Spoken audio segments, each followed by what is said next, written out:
হাসির রাজা, জ্ঞানের রাজা, রসিক রাজা।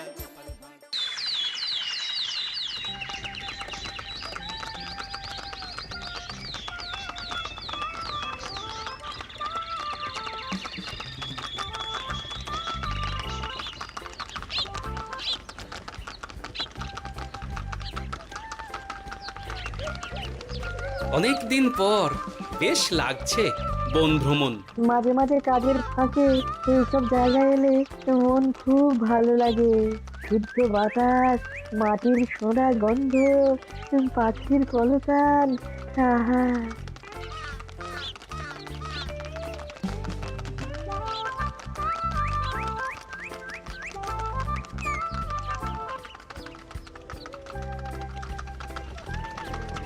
মহারাজের রথ থামছে। আমরা এইখানে বসে আজ রাজকার্য পরিচালনা করব। মন্ত্রী, তুমি ঝটপট এখানে বসার বন্দোবস্ত করে দাও। আমি এক্ষুনি ব্যবস্থা করে দিচ্ছি মহারাজ। এই এখানেই আমাদের বসার জন্য ছাউনি করে দাও। এক্ষুনি করে দিচ্ছি মন্ত্রী মশাই। এরা বসার জায়গাটা করে দিক, ততক্ষণ আমরা একটু হেঁটে আসি।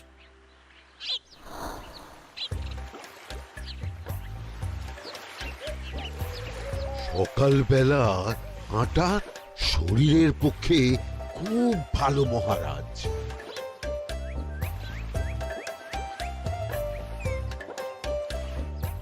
আগেকার দিনে রাজা মহারাজরা এই সব বনে মৃগয়া করতে আসতেন। মৃগয়া একদম ভালো নয় মন্ত্রী।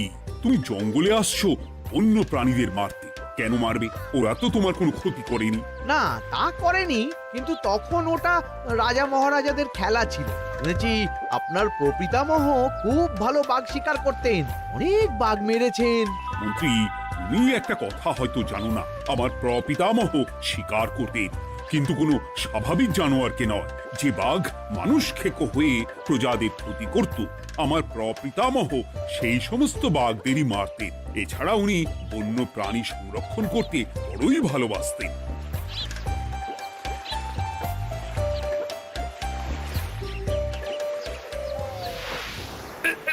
উফ, এটা আবার কি? এই এটা আবার কোথা থেকে উড়ে এলো? কোথাও তো ঝড় হাওয়া কিছুই নেই।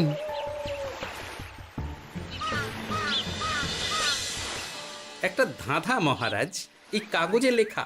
ধাঁধা? পড়ো দেখি। জোয়ার ভাটা প্রভুর খেলা, ভাটা হবে হলে বেলা।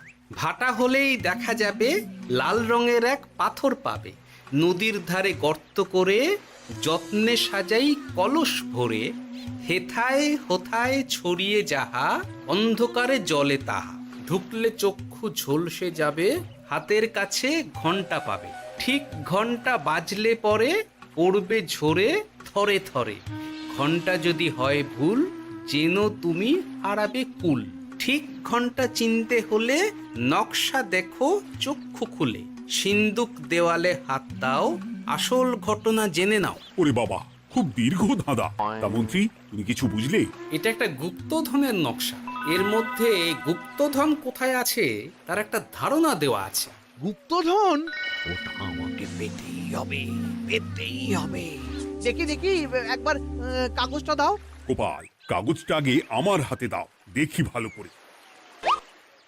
এখন নদীতে জোয়ার চলছে গোপাল। একটু পরেই ভাটা শুরু হবে। হ্যাঁ, ভাটা না হলে কিচ্ছু বোঝা যাবে না।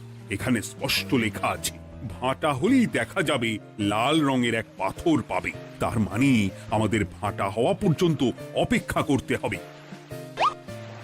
না, সময় নষ্ট না করে ধাঁধাটার সমাধান করতে শুরু করি।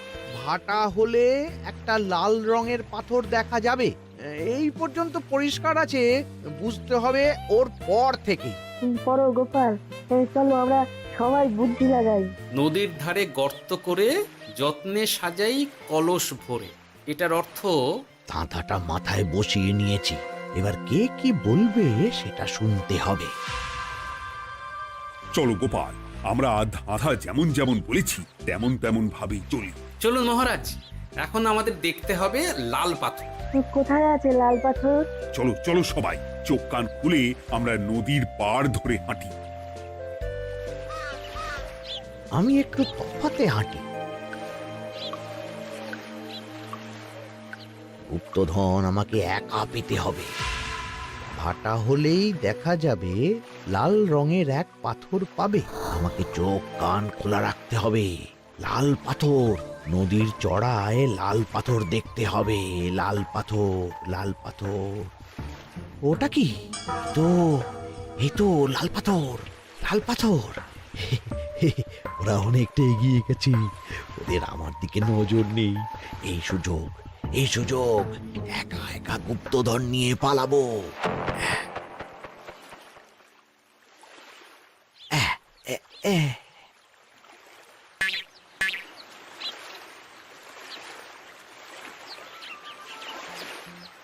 কি গো, আমরা তো হেঁটেই চলেছি, লাল পাথর তো কই দেখতে পাচ্ছি না।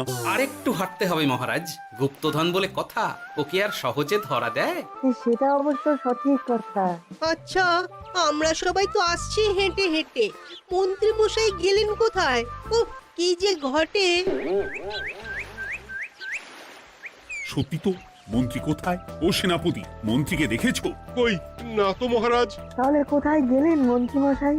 এই জঙ্গলে বাঘ ভাল্লুক আছে, শেষে কিনা বাঘে নিল। হায় হায় হায়, মন্ত্রী গিন্নির কাছে আমি কি মুখ দেখাবো?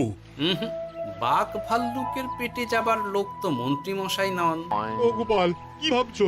কিছু তো একটা বলো। এখন আমাদের মন্ত্রী মশাইকেই খুঁজতে হবে। তবে মন্ত্রী মশাই বাঘ ভাল্লুকের পেটে যায়নি। তুমি নিশ্চিত হচ্ছ কি করে? অত পেঁচালো মানুষকে বাঘ ভাল্লুক গন্ধ শুকেই ছেড়ে দেবে, হজম করতে পারবে না।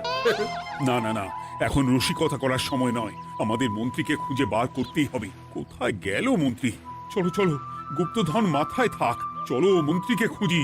আহ, মন্ত্রী কোথায় গেল কে জানে। একবার পুরো ধাঁধাটা ঝালিয়ে নি।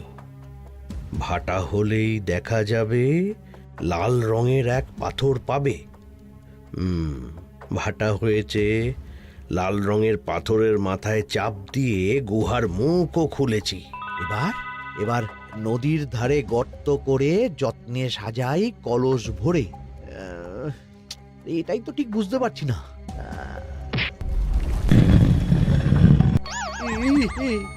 এই রে, এবার কি হবে? হ্যাঁ মহারাজ, কোথাও একটা আওয়াজ হলো। এই, আওয়াজটা কোন দিক থেকে হলো? চলুন সামনে এগিয়ে যাই। আমার মনে হয় আওয়াজটা সামনের দিক থেকে এলো। আমারও তাই মনে হলো। তবে কি মন্ত্রী মশাই লাল পাথরের হদিশ পেয়ে গেছেন? আমাদের চোখে পড়লো না, অথচ মন্ত্রী মশাইয়ের চোখে পড়ে গেল। আসলে আমরা কথা বলতে বলতে গেছি, তাই নজরে পড়েনি। মন্ত্রী মশাই একা একা আমাদের পেছন পেছন আসছিলেন। উনি ইচ্ছে করেই আমাদের পেছনে পেছনে আসছিলেন। নিজে একা গুপ্তধন নিয়ে যেতে চেয়েছিলেন, এখন কোথায় আছেন কে জানে।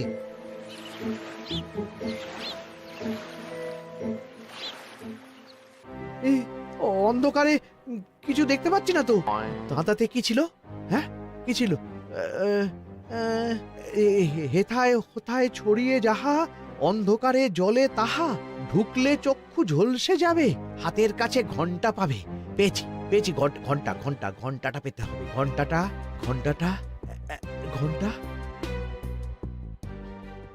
ভাটা হলেই দেখা যাবে লাল রঙের এক পাথর পাবে। নদীর ধারে গর্ত করে যত্নে সাজাই কলস ভরে, হেথায় হোথায় ছড়িয়ে যাহা, অন্ধকারে জলে তাহা, ঢুকলে চক্ষু ঝলসে যাবে, হাতের কাছে ঘন্টা পাবে। ঠিক ঘন্টা বাজলে পরে পড়বে ঝরে থরে থরে, ঘন্টা যদি হয় ভুল যেন তুমি হারাবে কুল। ঠিক ঘন্টা চিনতে হলে নকশা দেখো চক্ষু খুলে, সিন্দুক দেওয়ালে হাত দাও, আসল ঘটনা জেনে না। এবারে ভালো করে ঠান্ডা মাথায় ভাবতে হবে। ভাটা হলেই দেখা যাবে লাল রঙের এক পাথর পাবে। সেই লাল পাথরটাই তো খুঁজে পাওয়া যাচ্ছে না, অথচ মন্ত্রী মশাই খুঁজে পেলেন। আওয়াজটা কোথা থেকে আসছিল? এই কাছে পিঠে এই কোথা থেকে আওয়াজটা আসছিল।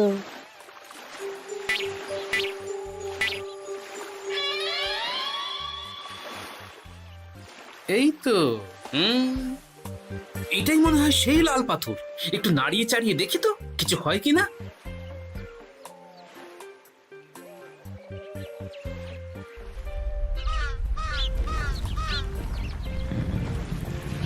এই তো, কাজ হয়েছে। এই তো সুড়ঙ্গ। আপনারা নিচে নামুন। আপনারা কি দেখছেন সেটা বলবেন মহারাজ। সবাই যদি নেমে যাই, যদি কোনো কারণে সুড়ঙ্গের মুখ বন্ধ হয়ে যায়, তাহলে আর আমরা বাইরে বেরোতে পারবো না মহারাজ। গোপাল ঠিকই বলেছে, আমরা দুজন বাইরে থাকি। মহারাজ, আর একটা কথা, কোনো ঘন্টায় হাত দেবেন না, মনে আছে তো? ঘন্টা যদি হয় ভুল, যেন তুমি হারাবে কুল। ওরে বাবা, এই বয়সে আর কুল হারাতে চাই না।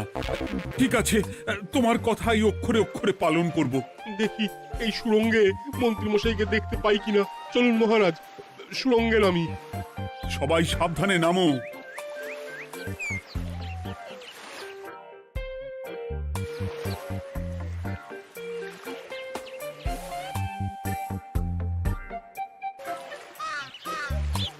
মহারাজ, ওখানে কি কি দেখতে পাচ্ছেন?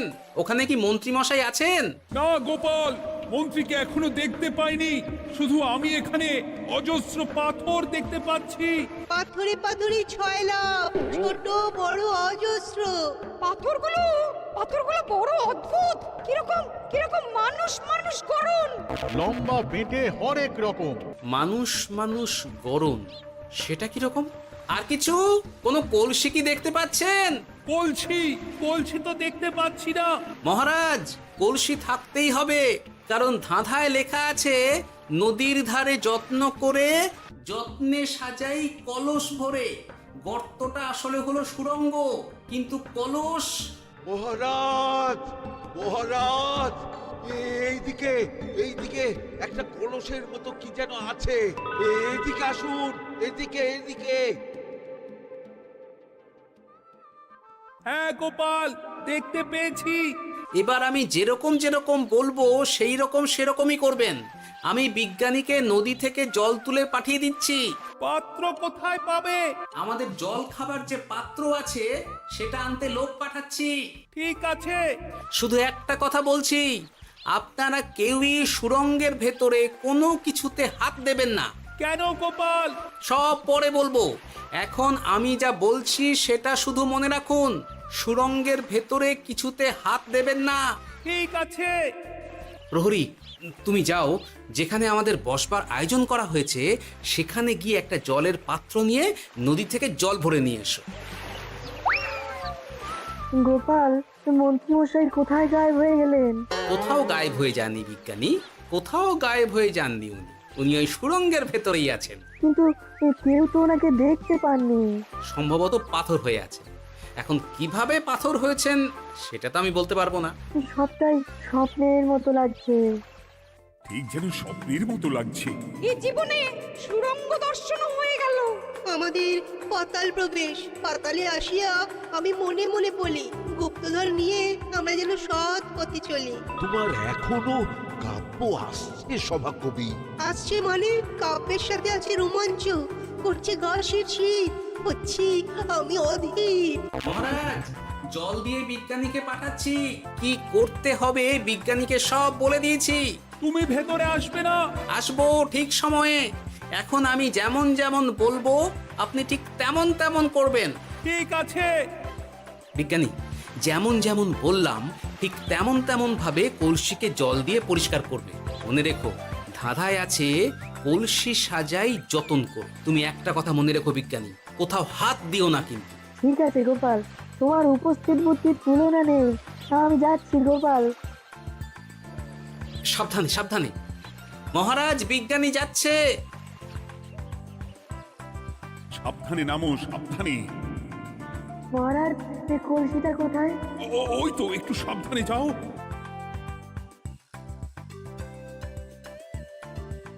বিজ্ঞানী, কলসির দেখা পেয়েছো? পেয়েছি পেয়েছি পেয়েছি। এবারে কলসিটাকে ভালো করে জল দিয়ে ধুয়ে দাও। কলসির আলোয় সুড়ঙ্গ আলোকিত গোপাল। এরপর কি? ভালো করে দেখুন মহারাজ, কোথাও ঘন্টা দেখতে পাচ্ছেন কিনা? ঘন্টা? একটা তো নয়, সার সার ঘন্টা, অনেকগুলো ঘন্টা। সাবধান, ঘন্টায় হাত দেবেন না, শুধু দেখুন।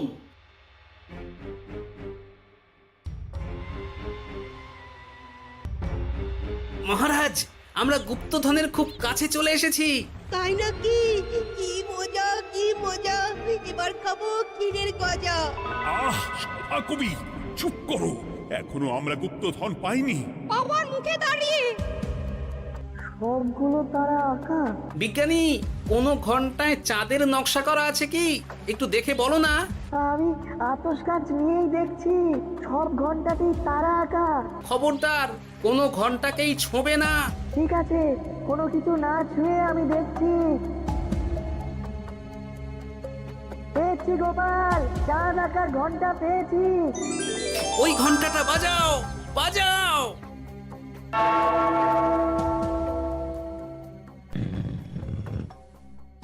গুপ্তধন পেয়েছেন মহারাজ? বাঁচাও, বাঁচাও, বাঁচাও।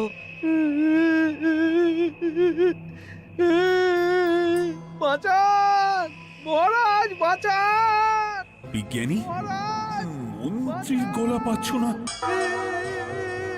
মহারাজ, আমি পাথর হয়ে আছি, আমাকে মানুষ করুন মহারাজ। তুমি তো মানুষই ছিলে, হঠাৎ করে পাথর হলি কেন? মহারাজ, গুপ্তধন পেয়েছেন? পেয়েছি, তার সাথে মন্ত্রীকেও পেয়েছি। মন্ত্রী এইখানে কোথাও পাথর হয়ে দাঁড়িয়ে আছে। দাঁড়ান মহারাজ, এবার আসছি। সাবধানে এসো। আমি ভেতরে যাচ্ছি, বুঝলে? যদি কোনো কারণে দেখো পাথরটা গুহার মুখটা আটকে দিয়েছে, অমনি তোমাদের কাজ হলো পাথরটাকে ছুঁয়ে ফেলা, বুঝলে? ঠিক আছে গোপাল দাদা। আমার মনে হয় বিপদ আর কিছু ঘটবে না, তবুও সাবধানের তো মান নেই। ঠিক আছে, তুমি নিশ্চিন্তে ভেতরে যাও। বাঁচাও, আমাদের বাঁচাও, আমাদের সবাইকে মানুষ করুন।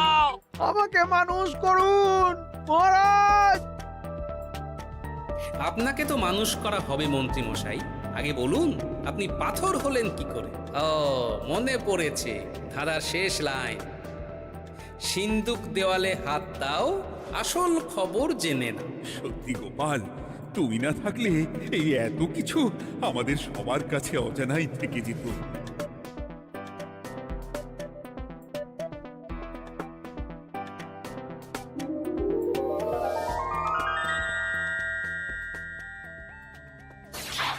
ধন্যবাদ আমাকে মুক্ত করার জন্য। আপনি কে? আমি যক্ষ। আমাকে এই ধন সম্পত্তি পাহারা দেওয়ার জন্য এক ডাকাত দলের সর্দার যক্ষ করে রেখেছিল। আমি 100 বছর ধরে এইখানে যক্ষ হয়ে আছি। আমি তোমার জন্য মুক্ত হলাম গোপাল। এই সম্পত্তি তোমার গোপাল। সম্পত্তি নিয়ে আমি কি করব? আমি এই সব সম্পত্তি মহারাজকে দান করলাম, রাজ্যের অনেক কাজ হবে।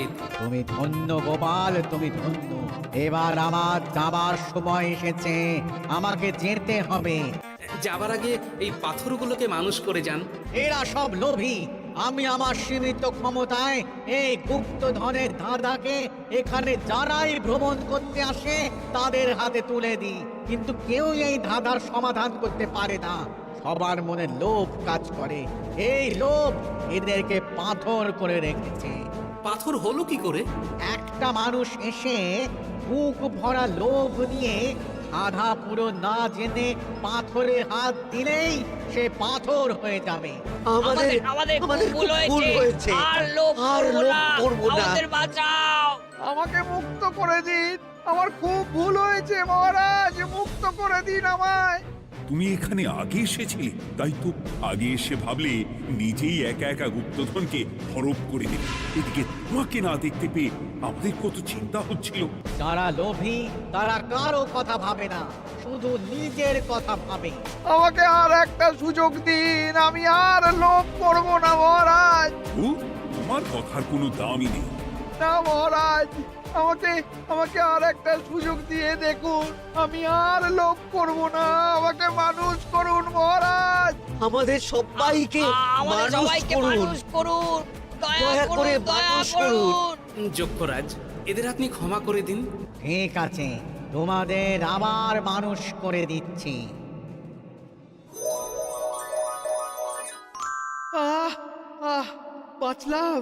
বাঁচলাম। এই রকম বারবার বাঁচা যাবে না কিন্তু। এবার সাপ ব্যাং যাই হবে না কেন, ওইভাবেই থাকতে হবে, এই আমি বলে দিলাম। এবার আমার মুক্তি। মুক্তি নেবার আগে আরেকটা প্রশ্ন, যে ডাকাত সর্দার তার সম্পত্তিকে রাখার জন্য আপনাকে যক্ষ বানিয়েছিল, এ সম্পত্তি তো তাদের, আমরা তো নিতে পারি না।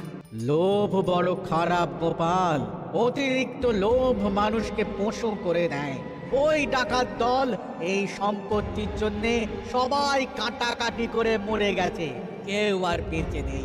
সুতরাং এই সম্পত্তিতে তোমার অধিকার আছে, এই সম্পত্তি তুমি গ্রহণ করো। নিলাম আমি, কিন্তু এই সম্পত্তি মহারাজকে আমি দান করলাম। ডাকাত দল জনগণের সম্পদকে লুঠেই তো সম্পত্তি বানিয়েছে, তাই আমি জনগণের কাজে লাগবার জন্যই এই সম্পত্তি মহারাজকে দিলাম। সাধু সাধু গোপাল, তোমার জয় হোক। এবার তাহলে আমি যাই, তোমরা সবাই সুখে থেকো আর ভালো থেকো। গোপাল, তোমার তুলনা হয় না। তোমার ঋণ আমি কোনোদিন শোধ করতে পারবো না। তুমি কৃষ্ণনগরের জন্য যা করলে তা ইতিহাসে লেখা থাকবে। না মহারাজ, আমি এমন কিছু করিনি, এই কাজ সবাই করবে। জয় গোপালের জয়, জয় গোপালের জয়, জয় কৃষ্ণনগরের জয়। জয় কৃষ্ণনগরের জয়। হাসির রাজা জ্ঞানের রাজা রসিক রাজা